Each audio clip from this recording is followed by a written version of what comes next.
What's going on, Bruiser? Thad here at Mad Paddle in Madison, Indiana. And I'm down here for the Thanksgiving weekend, and I was kind enough for Jared to let us come in, try your beers, and tell us a little bit about what you guys do here. Well, we are a destination microbrewery. So first and foremost, what I wanted to bring to Madison was, as you were hearing some of our fans walk out the door here, they like the vibe of the place. They think it's cool. We've restored an historic building. So first and foremost, it was about the history, bringing brewing back to Madison on our brewing history wall up there. So first and foremost, a destination. Second word, brewery.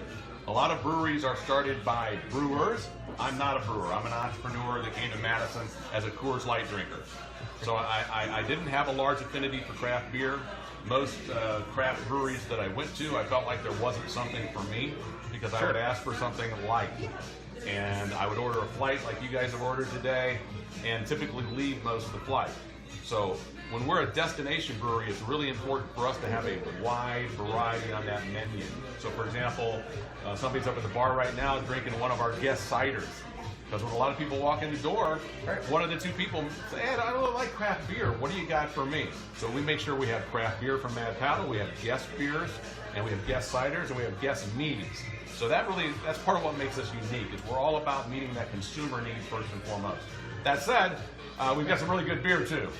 I would agree with that because, obviously, like you said, we had a flight already. So I've tried all 7 on tap of your beers.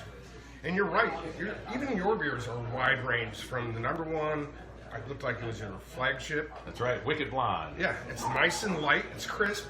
I can see some people, like a Coors Light drinker, would easily enjoy that. Well, and that's why that was beer number 1, because for me to start a microbrewery with no brewing experience, the first beer had to be one I would drink. And so that was the goal with our brewers, like, this has to be a beer that I will actually drink, and a lot of folks like me will come to maybe get introduced to microbreweries because of that introduction beer. So Wicked Blonde was beer number 1. So it sounds like that's the way it hit your taste buds today. It did. And I tell all our fans too, if there's a beer, if you tell me you can't find a beer, we're going to find one for you. And I tell you what, that would be one right here. Number 1 on your menu. Good to hear.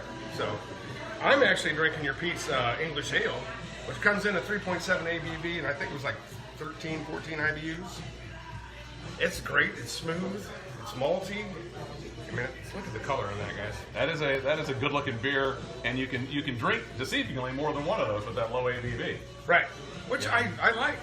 I mean, I don't want to come in and do one and done, and or drink 2 and then feel a little drunk already. I personally am size challenged, and this is talking about outside the bedroom. So size challenge meaning that if I get a big Pete's English ale like that, it'll take me forever to drink it. But when I come into Mad Paddle like I do today, and I meet some people, talk to people, I'll get this 5-ouncer, and it's just like a bottomless pit. It's constantly filling that thing up when I'm drinking mainly that Pete's English out. It goes down easy when it's in a small glass. Okay. And I like, you also, a lot of breweries don't do it. They don't serve enough of the smaller, I mean, you can get the flight at other breweries, I get that. But if you just want one, you guys have it on your menu.